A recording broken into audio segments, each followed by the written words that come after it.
So like everyone else, I've been scouring the internet for more GTA 6 news, whether it be trailers, leaks, whatever, and like yourself, I've found absolutely nothing new. But one thing I like to do on this channel, if you've obviously been subscribed to the channel for a while now, you'll know that games that are coming out, I like to make theory videos, whether it be what could be expected in the game, what I'd like to see in the game, and basically creating some talking points for the community so we can have a little chat, let our minds run wild, etc, etc. And one thing I seen online today was on April the 1st, a meme going around of potentially GTA 6 having a crime-free mode. Now on that particular day, there was plenty of memes going around, fake leaks and things, you know. As you can imagine, people were just obviously trolling everybody with them. But when I seen this particular meme, I just kind of thought, do you know what? It'd be an absolutely brilliant idea. And it was kind of believable for a few reasons, because as you know, GTA 5 has got passive mode, which is kind of a similar thing. We're going to get more into that, obviously, as the video goes on. And of course, a good behavior rewards in GTA Online as well, so that's something I want to talk about.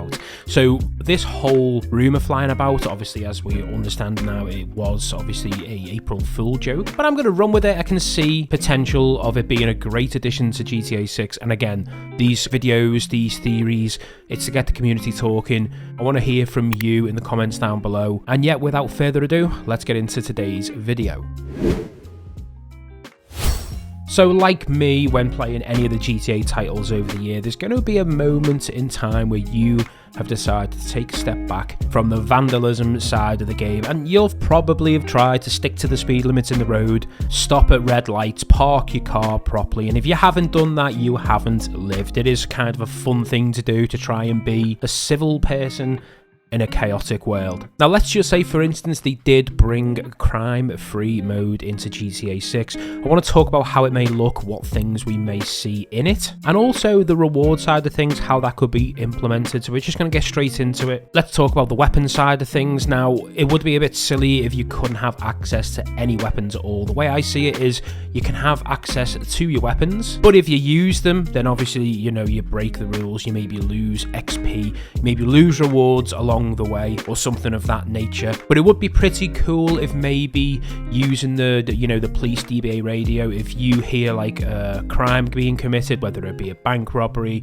a carjacking, a kidnapping, if you could potentially go there before the police do, maybe do a citizen's type of arrest where you hold the gun at the person, they give up, they surrender. Or if it's quite obvious that they're about to kill somebody, if you've got a licensed weapon and you kill them, when the police turn up, maybe the innocent party, little cutscene, explains to the police what happened and you get rewarded. That'd be something that I'd like to see in the game, but obviously if you do go and start using a gun in the old-fashioned way, then yeah, there'll be repercussions for that as normal.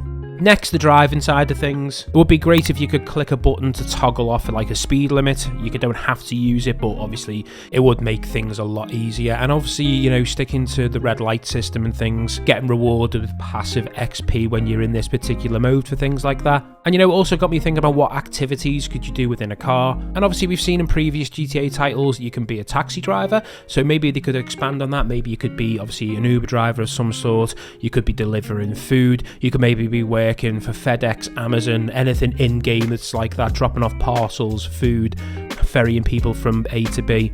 And then maybe you've got an app on your in-game phone where people rate your driving, rate your customer service, the speed of obviously getting there, etc, etc. And you know, leaning into the police DAB radio side of things a little bit more, maybe you could overhear a fire taking place in a particular building. You can go and help rescue people and earn passive XP for that. Just another thing that I think would be a great addition if they did do this. And you know, with all these types of activities going on, you could add loads more. I'm sure you're going to leave loads in the comments for me down below, whether it be daily tasks, mowing your lawn, taking the dog for a walk, things like that. I'm sure you're going to fill me with loads of ideas, but what will it all mean? You know, it'll be pretty pointless if you didn't get anything for it, and we kind of touched base on it a bit before. So obviously for all the taxi rides, the dropping off parcels, the food, things like that, I was talking about like a little in-game app for those particular jobs.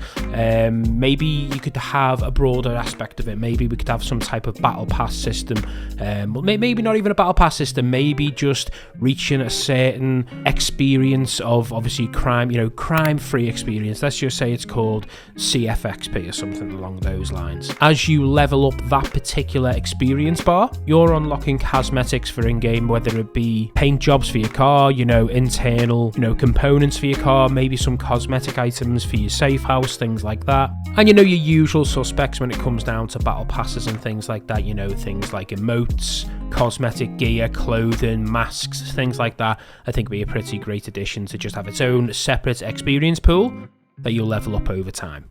And yet, there's not really much else to add to this apart from the fact, the reason I thought this was believable is because we've kind of seen little tiny snippets of this in previous titles with obviously the taxi riding thing, the passive mode. These things would not be hard to implement, and knowing GTA, if this game's going to be as big as its predecessor, they're going to have plenty of activities and things to do because obviously it is a live service game, bringing monthly seasonal battle passes, things like that. These are just ideas to bulk the game out and give everybody something to do. Anyway, I can't wait to hear down in the comments of obviously ideas that you may have for this mode. I will try and get back to everybody that does leave some good ideas, but also if you do want to talk about this more in a live fashion rather than a YouTube comment section, the link to my Discord is in the description. You can jump over there. There's a section for GTA 6 where you can pick up the exclusive wanted role and you can chat to other like-minded GTA 6 members of the community and start talking theories. And if you haven't already, this is going to be a main feature on the channel, so don't forget to hit the subscribe button. And yeah, that's the video.